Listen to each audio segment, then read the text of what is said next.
the last one on the list. So, and I'm probably the outlier of all these all the panelists, because I am currently not licensed.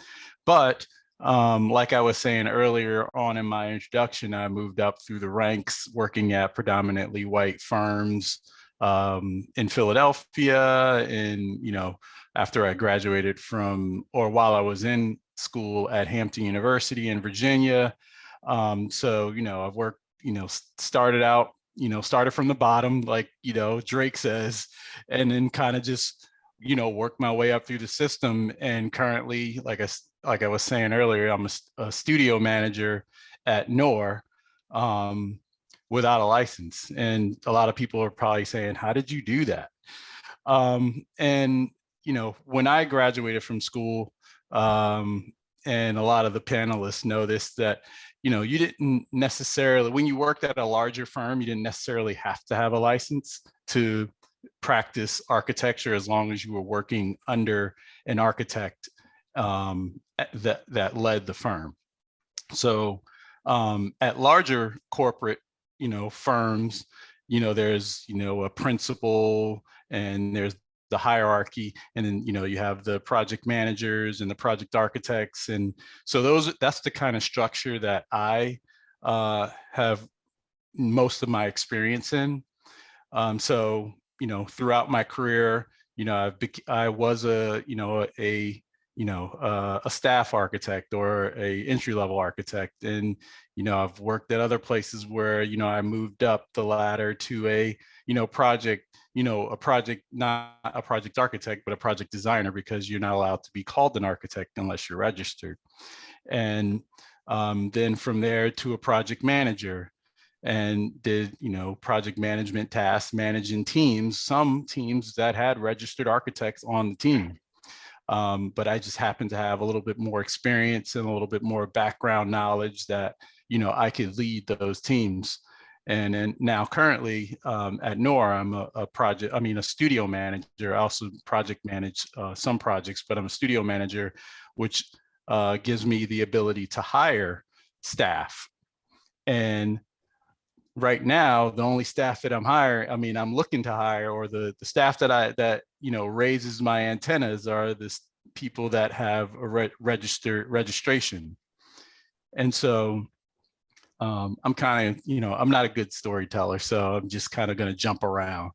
But for me, I am still in the process of, trying to, get my license. I have one exam left. And you're probably thinking, oh man, why don't you just get that done?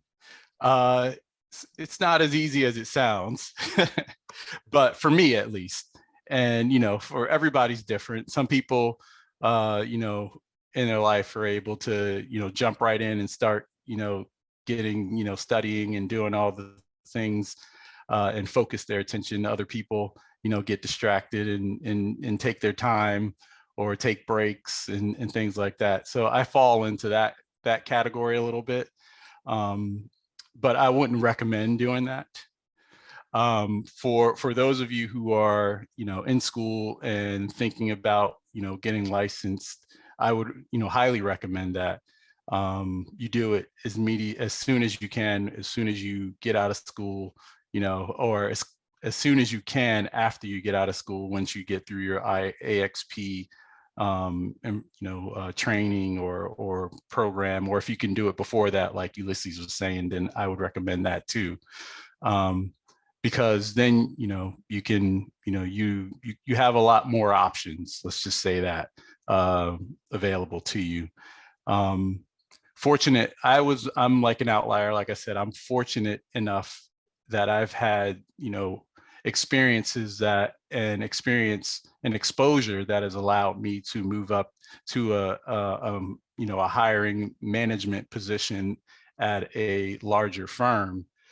But there is a glass ceiling there too. So in order to if I wanted to become a principal in the firm, I would probably have to be registered.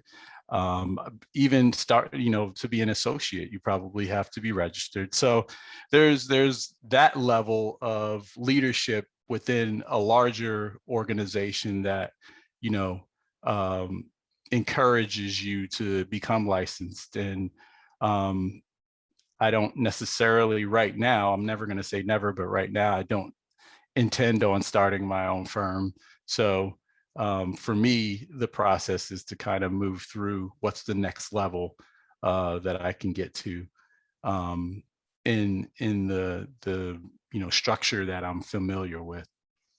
And so all that to be said, I encourage you to get licensed as soon as you can, and try and put your head down and focus, because life does tend to get in the way sometimes, and you got to try and make room for it and force yourself to make the room.